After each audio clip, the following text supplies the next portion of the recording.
and welcome back to the Unseen Podcast, a podcast dedicated to missing people and unresolved cases. This is part 2 about the unsolved murder of TV presenter Jill Dando in 1999. In the first part of our coverage of the case, we looked at Jill's life and career, her tragic murder on her own doorstep, and the huge investigation that followed her death. If you haven't already listened to part 1 of this story, it is important that you go back and listen now. This episode contains descriptions that some people may find distressing, so please use your own discretion when listening. In the months following the murder of Jill Dando outside her home in Gowan Avenue, Fulham, the police were faced with a mountain of information to sift through. Operation Oxborough, which was set up to investigate Jill's murder, was working tirelessly to gain any information about what had taken place. The investigation had been facing some problems, as despite the crime happening before midday on a Monday morning in a residential street, nobody appeared to have seen the murder. The police had turned to the public with a reconstruction on the same show that Jill had presented and worked so hard on before her death, Crime Watch. The reconstruction created a lot of tips from the public, and the phone lines were constantly ringing with information. The media attention and scrutiny that the case was getting, however, threw up some problems for the police as they struggled to figure out what information was relevant and what had little to do with the crime. Due to the lack of forensic evidence in the case, the investigators were forced to analyse all of the information that had come in from the public. As the first-year anniversary of the murder came around, the police decided to look back at tips that had come in the hours and days after Jill's murder, in the hope that something would link to the crime. There was a second Crime Watch appeal, which also seemed to bring in fresh new leads. The investigators had begun working under the theory that the murderer could have been someone with an unhealthy obsession with Jill. The idea of a stalker becoming obsessed with a celebrity was not unusual, and they had discovered that there were in fact a number of men that had showed an exaggerated interest in her. Senior officers in the case pored over the list of suspects for months, the list not seeming to be getting any smaller. The idea of a stranger murder had terrified and concerned police, as these types of crimes are the most difficult to solve, and they were worried about any suspects slipping through the cracks. Stalking as a crime is only just becoming an important part of legislation today, and in 1999 it was not well pinned down by police as a concept. Statistics for stalking show how prevalent it is and how important it is to be aware of its danger. Paladin, the National Stalking Advocacy Service, describes stalking as a pattern of persistent, unwanted behaviour that is intrusive and engenders fear. Their website also describes that as many as 1 in 5 women and 1 in 10 men in the UK will be stalked at some point in their lives. These statistics show how distinctly terrifying but also prevalent stalking is. The idea of a stalker dedicated to figuring out Jill's movements could explain how the perpetrator knew she was going to return home on that Monday morning. However, it was not a theory that could be proven for certain.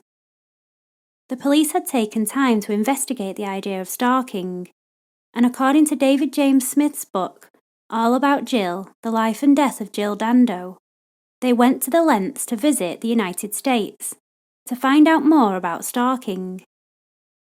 They visited the LAPD's stalking unit and met J. Reed Malloy, a leading authority on stalking, who had published the first academic work on the subject of stalking. Through their research and investigation, the police were more certain that they were looking for someone that was not in Jill's immediate circle of friends and family. It was not, however, one of the men on the original suspect list that would eventually catch the attention of the police. It was a man whose name had been put forward in a number of tips to police early in the investigation. The tips had come in from HAFAD, the Hammersmith and Fulham Action for Disability charity. The charity was based around 10 minutes away from Jill's home at Gowan Avenue. Detective Constable John Gallagher had been assigned by DCI Hamish Campbell to look back to the tips that had come in the early days of the investigation and try and find any information that may be of use. Detective Constable Gallagher came across a tip that came in not long after the murder had occurred. The original tip from Hafad had described that a man had visited their offices on the 26th of April, the same day as Jill's murder, wanting to discuss a disabled concessionary pass for taxis. The same man had returned on Wednesday the 28th and had become agitated and moody. The person who had given the tip would not give his name due to client confidentiality. It would later be said his visit was at 12 o'clock on the Monday of Jill's murder, but this could not originally be remembered by the person giving the tip. Another tip had also come in from Hafad about the same man on the 12th of May 1999. According to David James Smith's book, this tip had come in from the charity to state that the man who had visited the charity on the 26th had come in at around 11 a.m. The caller would later change this to around midday instead. The caller described that she thought this man looked like the e-fit she had seen that had been done of the suspect. This caller also gave the man's name as Bulsara. It would be 3 days later that the name Barry Bulsara would officially be listed in the system. About a week after the tip called in on the 12th of May, another call from Hafad would be made to police. This time it was a welfare worker who worked for the charity who explained that her first client on the 26th of April had been Barry Bulsara. She described that Bulsara appeared agitated and got more so when she explained she couldn't see him that day. She recalled that this was around 11:50 a.m. and she had been with him around 15 to 20 minutes. She also added that she did not think he looked like the e-fit, but he definitely seemed agitated to her. Despite the differing information, DC John Gallagher believed that this was something he should look into, as lots of people from the same workplace had rang in the tip about a man who seemed agitated and perhaps a little unstable. He noted that the charity was also very close to the crime scene in Gowan Avenue. He decided to search for the name Barry Bulsara at both Scotland Yard and Hammersmith Police Station to check any criminal history. It was discovered that this name was actually an alias, as Barry Bulsara cross-referenced to the name Barry George. It would turn out that Barry Bulsara's name had been on the list of suspects that the police had collated during the investigation, but he had been low priority to them, as his name Barry Bulsara had not pulled up anything alarming in his history. When looking into Barry George's criminal history, however, several things did come up of interest. Barry George was born in 1960 and was only a year older than Jill. He was known to suffer from epilepsy at an early age, and this had affected his speech. He gained employment in 1976, working for the BBC as a messenger, and had been happy and proud of this job. When that job ended, Barry struggled to gain any other employment, and enjoyed finding different aliases to go by, which he would use now and again. David James Smith discusses in his book that Barry George used his many different aliases to do a number of things that drew the attention of the public. He had once even performed as a stuntman in 1981 under the name Steve Majors. He performed a stunt in front of Anglian News in which he attempted to do a jump over several double-decker buses using just roller skates. Barry George drew in crowds of people despite having no experience as a stuntman. He did the jump and crashed into a pile of wooden boards that were placed between the buses. He injured his femur and spine, but still roller skated away from the scene. The police, however, found some things that alarmed them about Barry George's character and made them look more closely at him as a suspect. In the early 1980s, Barry George had been accused of 2 indecent assaults on women in the Kensington area of London. George was acquitted of one of these assaults and convicted of the other. In 1983, he was stopped by police for acting suspiciously at Kensington Palace when he had been found near the palace gates with a length of rope and knife and wearing military clothing. The police held him overnight and searched his property. In that same year, Barry George was arrested and charged with the rape of a student who he had walked home to her parents' house. He pled guilty to attempted rape and served 30 months in prison. In the years following, Barry was noticed by police officers for following women and attempting to approach them in the street. But as he had used so many aliases, he did not always flag up on the system. He was also a regular visitor at accident and emergency units of hospitals, often presenting with symptoms of fits and seizures, and eager to discuss his medical history. Barry was living at 2B Crookham Road and was known by some of the people who lived in the nearby area of Fulham. Barry George was a complex person, and one that due to his criminal history had made his way to the top of the suspect list. The problem was, how was there any connection to Jill's murder? What was his motive and how could he have possibly carried it out? The investigators at the time knew that the odd behaviour of a suspect and just the criminal history was not enough to suggest that he was Jill's murderer. DC Gallagher went to Barry George's house to see him after learning about this information, but nobody was in, so he left a note for Barry to contact them. In the meantime, the police were continuing to comb through the tips that had come in early in the investigation. One new lead that they did discover related to Barry George and his whereabouts on the day of Jill's murder, the 26th of April. The information had come from a local taxi firm. The caller who made the tip described that Barry George had come into the taxi rank that day at around 1 p.m. and had asked for a free taxi ride. The drivers eventually let Barry have the taxi journey. But when he entered the taxi, the driver noticed his odd behaviour, and on learning about Jill's murder, the driver decided he needed to ring police with the tip. The tip had been missed at the time, as there was no connection between the information and Barry George. This connection between Barry George and the information only came when the police managed to catch up with him and interview him for the first time, just under a year after the murder. The police conducted the interview and asked Barry about his whereabouts on the 26th of April.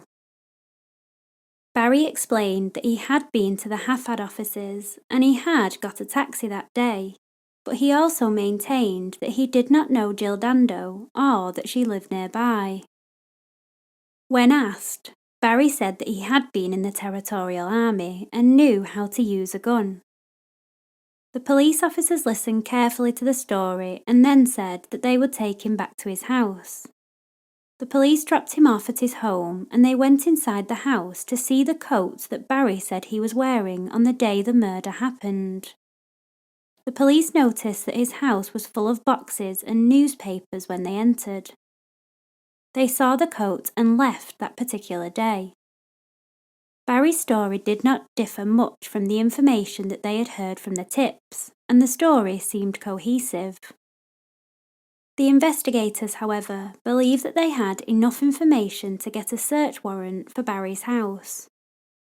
Around a week after first visiting Barry George's house, the police entered his home a second time and searched for anything of interest to the investigation. Barry George was not home at the time and the police forced their way into the house. They began looking for anything that matched the description of the clothes that the tipsters had said he might have been wearing. They removed the coat that Barry himself had said that he had had on at the time. They found huge piles of newspapers, some containing the news of Jill Dando's death. They found a number of documents pertaining to firearms and their prices. It was noted that these seemed years old. The police also discovered a number of rolls of undeveloped film, which it turned out had photos of over 400 different women. It was clear to police at this point that Barry George had been following and watching women for a while. There was also a number of photos of Barry holding a gun, wearing military attire. The investigators felt that they may have hit a big break in the case, as Barry George appeared to have lots of features that they were looking for in a suspect. An interest in stalking or following women, an interest in firearms, and witnesses that could put him near the scene of the crime on that day. The issue with this was that there was no conclusive evidence putting Barry George at the scene of the crime, and despite his apparent interest in guns, the possible murder weapon, or any weapon at all, was not found at the address. The police removed the items that they thought were useful to the investigation. The items were photographed away from Barry's house and then bagged back up and sent to the forensic lab to be analysed. Barry George had now become suspect number 1 in the murder investigation, as he appeared to demonstrate many of the features they were looking for in their profile. At this point, though, the police did not have any concrete evidence to link him to the crime. They began surveillance on Barry George and watched his movements throughout the month of May 2000. The surveillance did not actually turn up a lot of information for the police, as Barry George could be seen out and about, approaching some women for conversation and visiting his usual internet cafes. Despite the odd behaviour of approaching and following women, his days did not give any insight into his possible link to Jill Dando. DCI Hamish Campbell, who was in charge of the investigation, decided to put an undercover officer in place at one of the internet cafes that Barry George frequented. He placed a woman, codenamed Sonia, into place, and her and Barry George began a conversation while being closely watched by investigators. The conversation did not lead anywhere, and nothing much was learnt that could aid them in the investigation. When discussing the topic of Jill Dando, Barry George had seemed unfazed, and simply stated that he had been questioned, but it had been unfair that they had entered his house and took his things.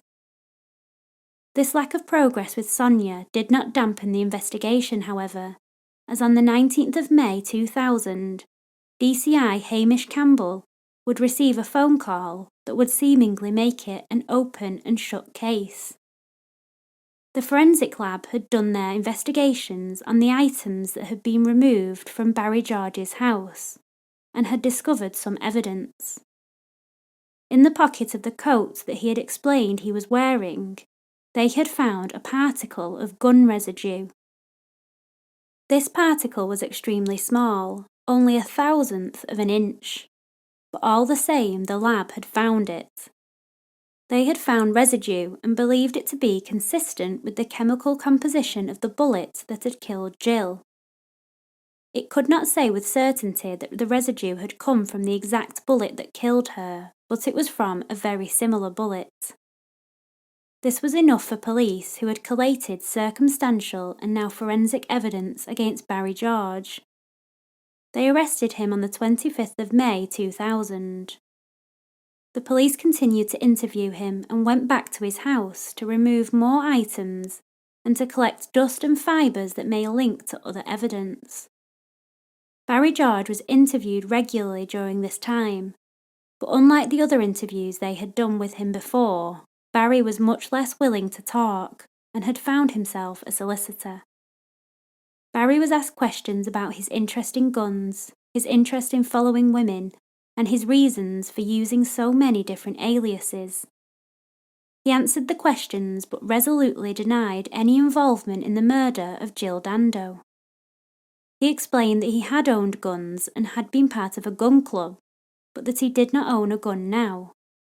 He stated that he had no interest in Jill Dando at all. The interview process stopped as Barry George exercised his own right to silence.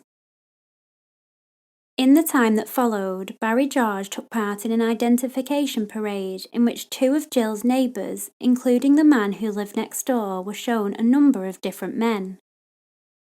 Barry George refused to physically take part in the parade, but they were shown his picture in the lineup with the others.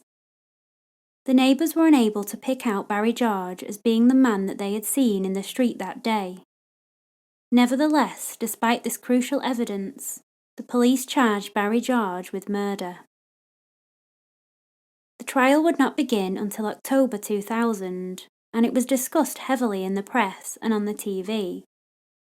The trial of Jill Dando, the presenter that everyone loved, caused many to be angry at the man that was on trial for it. The public got behind the trial and interest in it was huge. It was like any other big and sensationalised story. Rumours and uncorroborated stories about Barry George and the type of man he was were spread around. Many of these stories in hindsight were incorrect and did not help Barry George's chances at trial.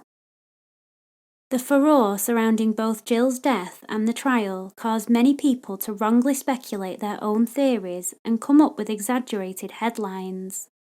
The trial began and the prosecution's case was based on the identification of a witness, the timing of his visit to Hafad, and the forensic evidence that had been found in the pocket of Barry George's coat. While this evidence pointed in Barry George's direction, there was still quite a lot of inconsistencies for the defence team to argue. The case against him was mostly circumstantial, aside from the particle of gun residue that had been found. The defence team was led by Michael Mansfield QC, who argued that pre-trial publicity had not helped his client's case, and that perhaps the trial should not take place at the time and location that it was, the Old Bailey in London. When the trial began, it did not look at all certain that the prosecution would get a conviction based on very much circumstantial evidence. Michael Mansfield QC is a prominent barrister who has worked on a number of high-profile cases, including the Hillsborough disaster, and inquests into deaths like Dodi El-Fayed. He brought with him the experience of working on other prominent cases and questioned the witnesses for the prosecution relentlessly in order to poke holes in the case. The trial continued with the prosecution bringing forward the one witness who could identify Barry George, a woman who was passing in the car in Gowan Avenue at the time, and their forensic evidence. The defence put forward a case that there was malpractice on the part of the police, and it was argued that their actions were done in an unethical manner. This was referring to the police not following the correct procedures when they took Barry George's original statements.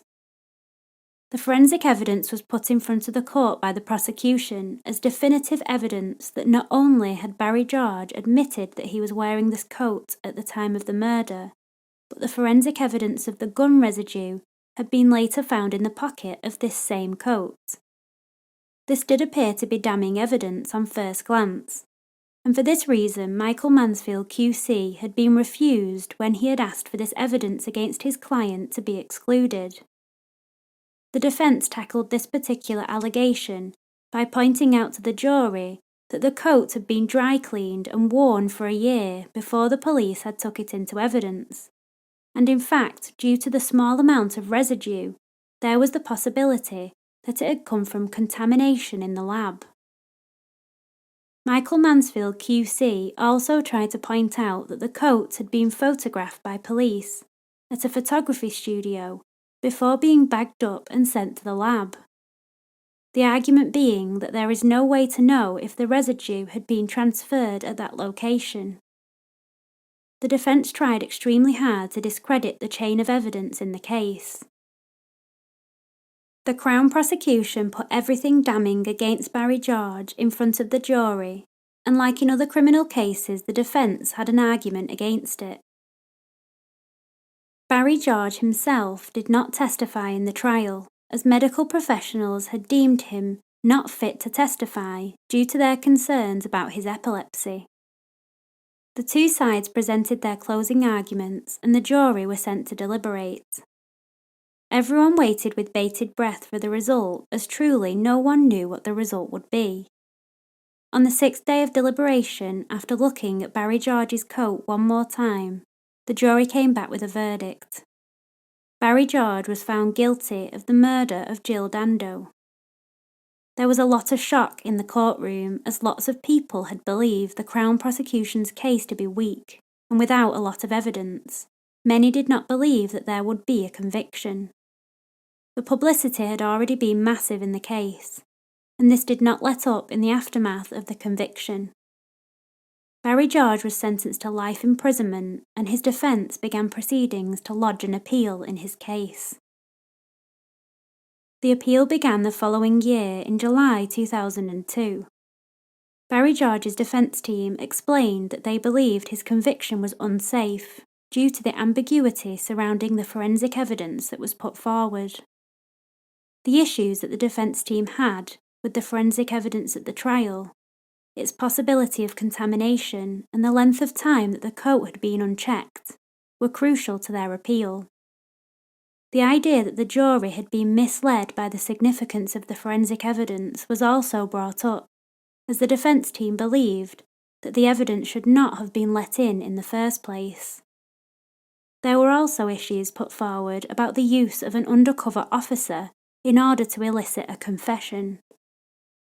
This strategy had an uneasy history with the Metropolitan Police, who had used a similar honey trap strategy when investigating the murder of Rachel Nichol in 1992. In this case, they had decided that a man named Colin Stagg fit the profile of the killer and used an undercover officer to elicit a confession.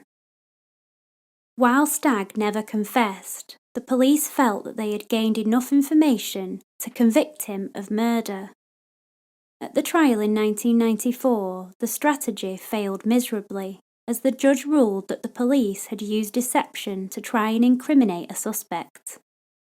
Colin Stagg was officially acquitted of the murder. The information surrounding Barry George's psychological assessments during his time on remand before the trial was also brought up. These assessments established that he did have personality disorders and elements of ADHD and possibly Asperger's syndrome. These assessments certainly concluded that he had an IQ of 76, which would be classed as cognitively impaired. The test showed without a doubt that Barry George would have struggled to understand the process of the trial, and possibly the way in which his own statements may have been taken by others, particularly the police. This information was looked at by the Court of Appeal, but 3 judges rejected the claim. In December that year, the House of Lords refused Barry George the right to any further appeal in his case. It looked like that would be it for Barry George, and the conviction would stay in the case. The public were at first divided by the conviction, as it was unsure what the motive for the murder was.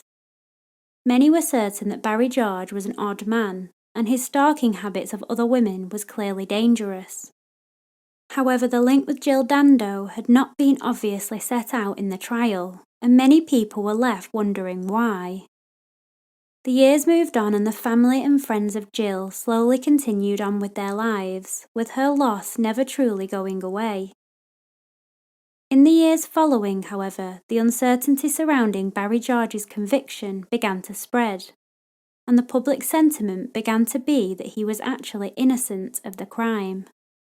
In 2006, 5 years after his conviction for the murder, it emerged that the new legal team for Barry George had put forward new evidence in his case.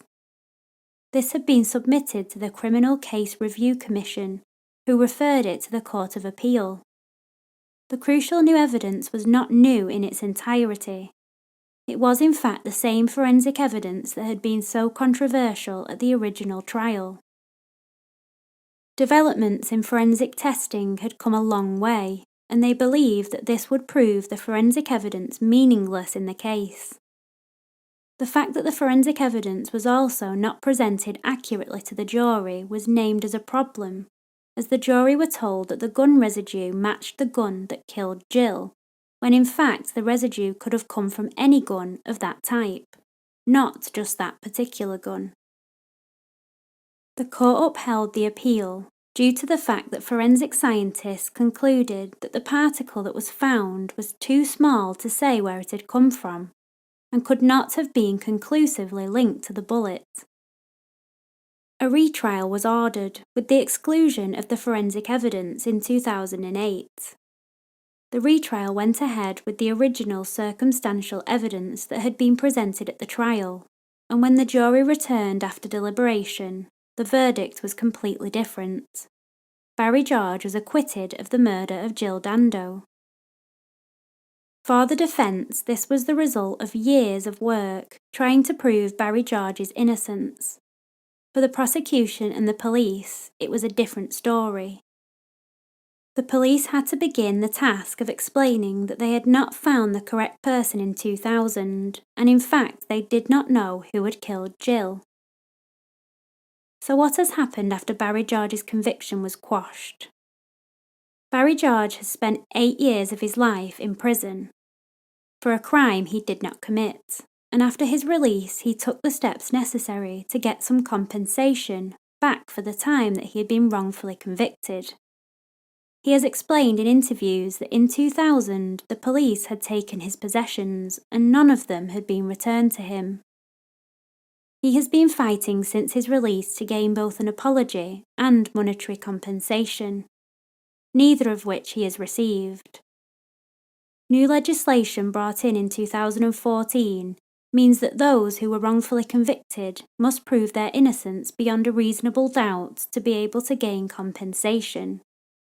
Barry George and his family have told the media that they are disgusted with this and believe that his life has been ruined enough without having to prove his innocence once again, despite already being acquitted at trial. His compensation claims have so far been dismissed. Any other investigation into the murder of Jill Dando has not been officially released by the Metropolitan Police since Barry George's acquittal. However, they have stated that they welcome any new leads and information. Despite the fact that no new leads have officially been found, over the years there have been many possible theories in the case investigated by both the public and high-profile figures. In the next episode of The Unseen, we will look at the many theories that have been put forward in Jill's case and discuss how credible these theories may be. Thanks for listening to today's episode. I hope you have enjoyed listening. As I mentioned last week, I have read the book All About Jill, The Life and Death of Jill Dando by David James Smith when researching this case and found it extremely useful. So if you want to have a look at the book after listening, you can find information about it in the episode notes.